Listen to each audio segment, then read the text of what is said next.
예수님께서는 이 세상에 오셨지만 오늘 읽은 내용처럼 거절당하셨습니다. 그 성경에 보면 이제 오늘쯤 도착했겠죠. 24일이니까 베들레헴에 로마 황제가 그 인구 센서스를 조사한다고 다 움직였습니다. 고정령이죠. 오늘 말씀을 읽은 것은 그때 당시를 잘 표현해주고 있습니다. 요셉은 배가 이렇게 부른 만삭이 된 마리아를 데리고 갈릴리에서부터 나사렛에서부터 멀리 베들레헴까지 가야 했고, 또 갔는데 좋은 변변한 숙소를 찾을 수가 없었어요. 그래서 오늘 말씀에 그들에게 사관이 없었다, 호텔방이 없었다라고 이야기를 한 것입니다. 굉장히 평범한 표현 같지만 이 말은 예수님을 맞이할 마음에 준비된 방이 하나도 없었다는 거예요. 여러분, 성경에 왕이 초대했을 때 그런 이야기가 있죠. 나는 밭을 사러 가야 하기 때문에 시간이 없다. 나는 장가를 가야 하기 때문에 시간이 없다. 나는 소를 샀는데 5겨리를 소가 잘 움직이는지 시험해 봐야 되기 때문에 갈 여유가 없다. 난 내일이 바빠서 갈 수가 없다. 그런 얘기를 하는 것을 우리는 성경에 나와 있는 내용을 알고 있습니다. 사람들이 여러분 정말 시간이 없는 걸까요? 정말로 방이 없는 걸까요? 오늘 이 베들레헴에 빈 방이 없다라고 얘기한 것은요, 진짜 방이 없는 게 아니고 이때는 대목이에요. 대목이기 때문에 돈을 몇 배를 비싸게 해서 받아야 하는데 행색이 초라해 보이는 마리아와 요셉, 그 일행은 받을 마음이 없었다는 거예요. 가난해 보였기 때문에. 율법을 따라서 나그네들을 잘 공의롭게 대접해야 했던 유대인 사회 아닙니까? 그런데도 이들은 이 나그네를, 궁색한 나그네를 맞이할 준비가 되어 있지 않았습니다. 그 김진홍 목사님이라고 아시죠? 김진홍 목사님이 목회하실 때 그 훈이 엄마라고 있었어요. 훈이 엄마는 이 자궁에 혹이 있는 것인지 목사님 뱃속에 돌멩이가 있는 것처럼 너무 아파요. 그렇게 호소를 했는데, 그래서 의사도 수술을 빨리 해야 된다고 얘기를 했는데 병원에서는 가난한 사람이라고 받아줄 수가 없었다고 합니다. 그 수술을 해야 되려면 그 수술 보증금 디파짓이 있어야 되는데 그것을 매월 조금씩 내겠다 그랬더니 안 받아줬습니다. 그래서 그 훈이 엄마를 등에 업고 이 병원 저 병원을 그 추운 겨울날 돌아다녔습니다. 하루 종일. 그런데도 가는 곳마다 문전박대를 당했습니다. 오늘 예수님처럼. 그래서 김진원 목사님이 그렇게 얘기했어요. 훈이 엄마 조금만 더 힘내세요. 조금만 더 힘내세요. 왜냐하면 등에 업힌 훈이 엄마의 숨소리가 자꾸 작아지는 것을 느꼈기 때문에, 중환자 아닙니까? 훈이 엄마 힘내세요. 억울해서 어떻게 죽어요? 죽지 마요. 악착같이 살아야 할 것 아닙니까? 죽지 마세요. 그렇게 병원을 다녔지만 결국 찾을 수가 없었고, 다니는 도중에 뒤에 아무 숨소리가 나지 않는 것을 느꼈습니다. 싸늘한 시신으로 변했던 거예요. 그래서 김준호 목사님의 책에 보면 그렇게 나옵니다. 하늘에 대고 삿대질을 하면서 하나님, 이게 뭡니까? 하나님을 향해서 기도하고 이렇게 찾았는데 이게 도대체 뭡니까? 하고 막 소리를 치고 나 이제 더 이상 목회를 못하겠습니다. 목회가 무슨 의미가 있습니까? 외치고 외쳤던 그런 시절을 얘기하고 있습니다. 악을 썼던. 여러분, 오늘도 예수님의 이 크리스마스는 많은 사람들에게 어떤 날인지를 알지만 어떤 사람들에게는 공허한 이름이고, 예수님의 이름은 그렇게 인기 있는 이름이 아닙니다. 여러분의 마음은 어떻습니까? 복음을 이 세상 사람들은 거부합니다. 사람들은 자기가 자기 일은 알아서 할 수 있다라고 생각합니다. 내 인생은 내가 책임질 수 있다라고 생각합니다. 그리고 예수님의 복음은 거절당합니다. 빛이 왔으되 사람들이 어둠을 더 좋아했다라고 이야기하고 있습니다. 하나님을 찾지 않습니다. 여러분, 내가 좋아하는 음식을 먹으려고 멀리 식당에 찾아가고, 좋아하는 연예인이면 밤을 새워서 기다리는 시대이지만, 또 가격을 디스카운트를 해준다는 곳에는 우리가 열심히 그곳에 물건을 사러 가지만 복음을 열심히 찾지는 않습니다. 그래서 오늘도 많은 사람들에게 그 어린 아기는 외면당하고 있습니다.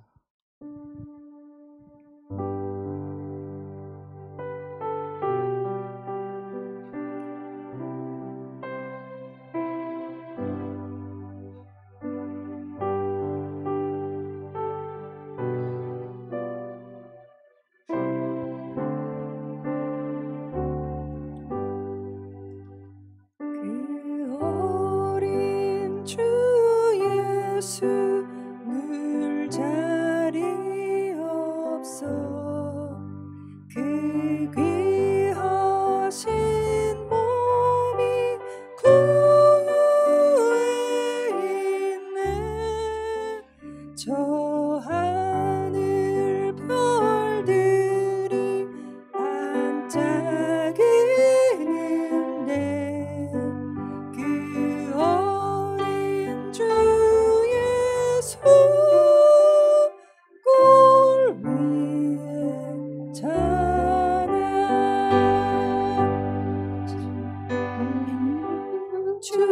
죽소리에 아기 잠께 나 그 순하신 예수 우시지 않네. 그 귀한 예수를 나 사랑하니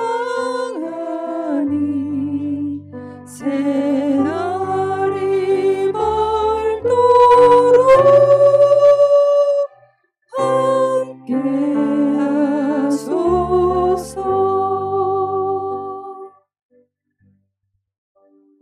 구유에 늘 자리 하나가 남아 있었습니다. 사람들이 방을 주지 않았지만 이 아기는 결국 짐승들이 있는 곳에 구유의 자리를 차지하여서 그곳에 누이었고, 태어나서 누임을 받았습니다. 그곳은 비천한 곳이지만 하나님의 역사는, 아기를 이 세상에 보내시겠다라는 역사는 결국 성취되고 말았습니다. 도대체 이렇게까지 오신 예수님의 오심은 무슨 뜻이 있을까요? 여러분, 도대체 그 아기는 누굴까요? 그 아기의 얼굴에서 여러분, 우리는 무엇을 볼 수가 있겠습니까? 이 아기가 도대체 어떤 사람인가? 많은 사람들이 궁금해했습니다. 그런데 오늘 시몬이라는 사람이 성경에 누가복음에 나오는데, 이 사람은 이 예수를 보고 찔림을 받고 그리고 사람들로부터 상함을 받기 위하여 왔다, 그렇게 말을 했습니다. 이스라엘의 위로를 기다리는 사람 시몬이, 성령께서 그 위에 임했던 그 시몬이 아기 예수를 보고 오랫동안 기다렸거든요. 이렇게 얘기했습니다. 나를 평안히 이제 주님이 놓아주십니다. 평안히 놓아주십니다. 그리고 이해할 수 없는 이런 말을 누가복음 2장 34절 35절에 하고 있습니다. 그러자 시므온은 그들을 축복하고 그 어머니 마리아에게 말했습니다. 보십시오. 이 아기는 이스라엘 가운데 많은 사람을 넘어지게도 하고 일어서게도 할 것이며 비난받는 표적이 되기 위해 세우심을 받았습니다. 칼이 당신의 마음도 찌를 것입니다. 그래서 이제 많은 사람의 마음속 생각이 드러나게 될 것입니다. 무슨 말이겠습니까? 이 사람뿐만 아니라 여자 선지자 안나라는 사람도 있었는데 이 여자 선지자는 84년을 기다렸습니다. 과부가 된 지 84년을 기다렸습니다. 긴 세월 동안 이 안나 여선지자는 성전을 떠나지 않고 금식하며 어떤 아이를 위해서 기다렸습니다. 그리고 그 아기가 마리아와 요셉의 품에 안겨서 이렇게 성전에 오는 것을 보고 깜짝 놀라서 정말 예루살렘을 구속할 아기다라고 외치기도 했습니다. 도대체 이 여자 선지자 안나는 아기에게서 뭘 본 거겠습니까? 아까 말씀드린 시므온은 아이에게서 또 무엇을 본 거겠습니까? 그리고 미래에 어떤 일들을 예측한 것이겠습니까? 여러분, 이 아기는 도대체 누구겠습니까?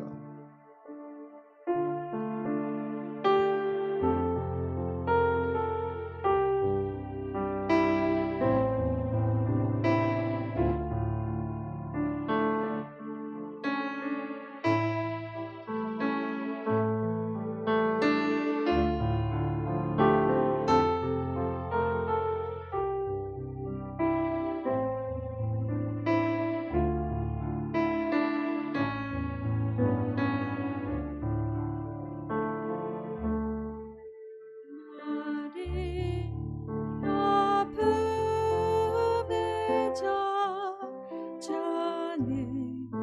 그 아기 누구일까? 목동에 양떼 지킬 때 천사들은 노래하네.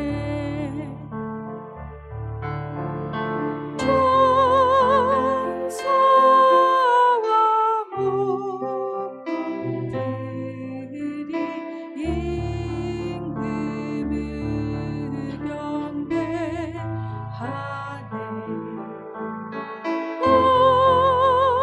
어서다 예수의 찬미를 드리세.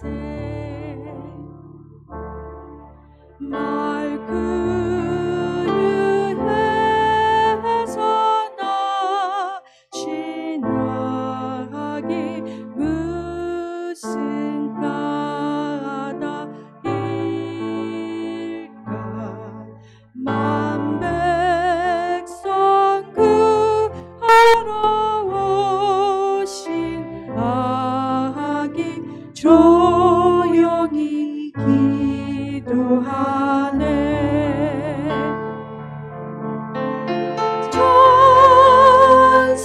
천사와 목동들이 임금을 경배하네.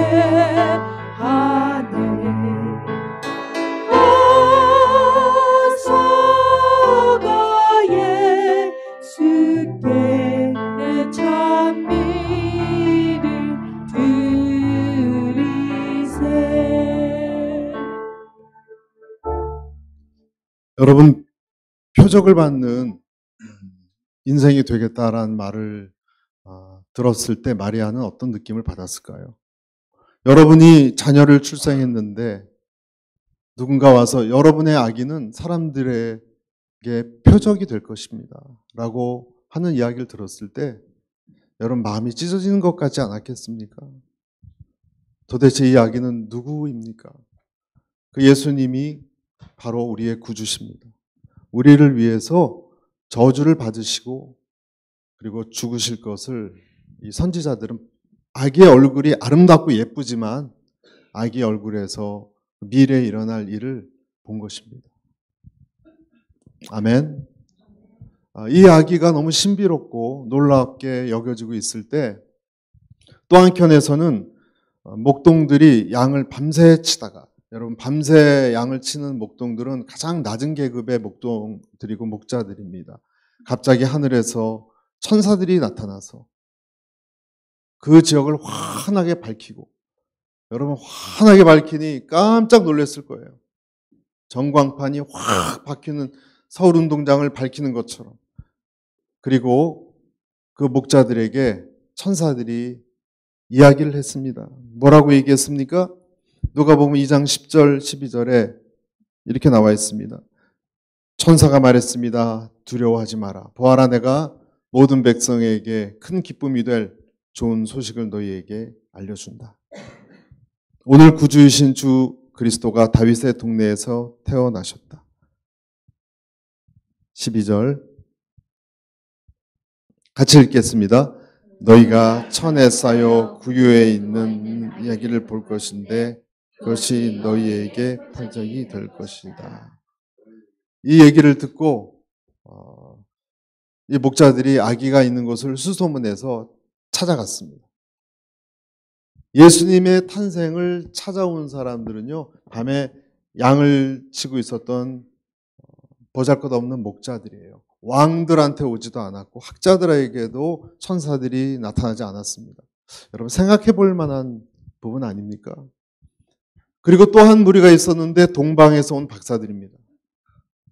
동방에서 3명의 박사들이 물어물어 찾아왔고요. 그들은 멀리 산 넘고 강을 건너서 그 위험을 무릅쓰고 찾아왔습니다. 헤롯 왕이 근처를 다스리고 있었는데 잘못하면 죽음을 당할 수도 있었지만 그들은 한 별을 쫓아서 찾아왔습니다. 찾아와서 무엇을 줬습니까? 3가지를 줬습니다. 금을 줬고요. 금은 왕에게만 바치는 거예요. 그리고 유향을 줬습니다. 유향은 제사장에게 바치는 거예요. 그리고 몰약을 줬습니다. 몰약은 메시아에게만 바치는 나무 진 같은 것입니다. 3가지를 진귀한 것을 보석함에서 꺼내서 내어놓고 경배했다 그랬습니다. 여러분 제가 말씀을 마치겠습니다. 예수님은 어떤 분이신가? 예수님은 모든 사람들이 다 예수님을 이해하지는 못합니다. 그러나 목자들은 계시를 받고 찾아왔습니다. 아멘. 동방에서 이름도 모를 동방의 박사들은 별의 움직임을 보고 기다렸던 메시아를 제일 큰 왕을 찾아서 왔습니다. 그러니까 어린 아기는 여관집 주인에게도 박대를 당했지만 사실은 진짜 하나님이 부르시는 사람들에게는 경배를 받으셨습니다. 여러분 예수님을 찾아온 사람들이 누구죠? 저와 여러분들이에요. 이 세상은 예수님을 잘 모릅니다. 그러나 소수의 예수님을 찬양하는 무리들은 멀리서도 찾아옵니다. 그리고 한밤중에 피곤한 몸을 가지고도 천사의 이야기를 듣고 찾아옵니다. 그들이 저와 여러분들입니다. 그분을 찬양하고 경배하는 그런 마음이 오늘 하루 종일 또 내일도 하루 종일 되시길 바랍니다.